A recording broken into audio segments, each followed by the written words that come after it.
High friends, welcome back to my channel cooking corner. আশা করি আপনারা সবাই ভালো আছেন এবং সুস্থ আছেন। আজকে ডিমের একটা কষা করে দেখাবো। এইভাবে যখনই ডিম অর্ধেক করে রান্না করা হয় তখন মায়ের কথা মনে পড়ে, ঠাকুমার কথা মনে পড়ে। কেননা ওনারা সবসময় ডিম অর্ধেক করেই রান্না করতেন। তো আমিও সেই ওনাদের মতন হয়তো আমি করতে পারবো না, তবে চেষ্টা করছি। ডিমগুলোকে সব ভাগ করে নিয়েছি। এবার আমি একটা মশলা রেডি করছি। নুন, তারপরে দিচ্ছি হলুদ, রেগুলার লঙ্কার গুঁড়ো এবং কাশ্মীরি লঙ্কার গুঁড়ো, সঙ্গে একটু তেল দেব। দেওয়ার পরে আমি একটা মিক্সচার তৈরি করে নেব।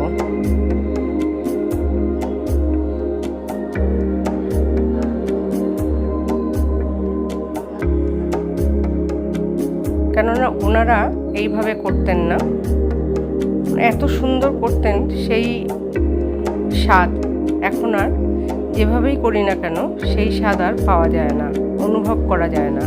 এবার মশলাটাকে খুব ভালো করে আমরা মিশিয়ে নেব, যাতে কোনো মশলাটার মধ্যে কোনো কিছু না থাকে, মানে একদম পেস্ট হয়ে যায়। এবার একটা একটা করে আমি ডিম নিয়ে মাখিয়ে নেব। মাখিয়ে নেওয়ার পরে আমি এই ডিমগুলোকে আবার কড়াইতে ভেজে নেব। আমি হয়তো অত ভালো বক্তা নই, বাট আমি যেভাবে পারি সেইভাবেই বলি। তেলটা গরম হওয়ার পরে আমি ডিমগুলোকে আস্তে আস্তে তেলের মধ্যে ছেড়ে দিচ্ছি এবং আপনারাও এইভাবে একটু করে দেখবেন। খেতে খুব সুস্বাদু হয় এবং খেতে খুব ভালো লাগে।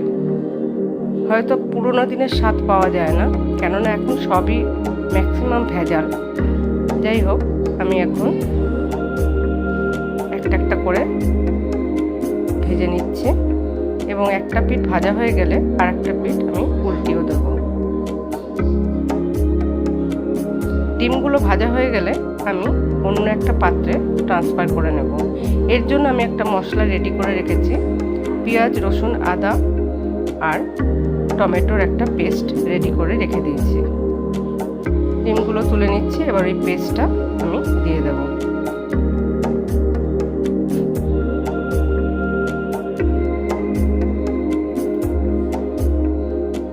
আমি পুরো এটাকে কষা কষা করব, মানে গায়ে গায়ে মাখা মাখা ঝোল থাকবে, খুব বেশি ঝোল থাকবেই না। এবার আমি এর মধ্যে দেব হলুদ, জিরের গুঁড়ো, রেগুলার লঙ্কার গুঁড়ো, ধনে গুঁড়ো। এইগুলো দিয়ে ভালো করে আমি কষিয়ে নেব।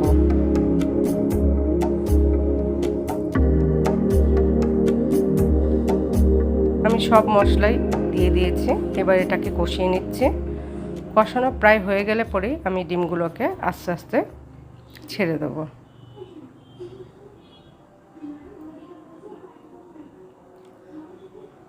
একটা একটা করে ডিম দিয়ে দিচ্ছি। এবার এই ডিমটাকে উল্টিয়ে পাল্টিয়ে দেব।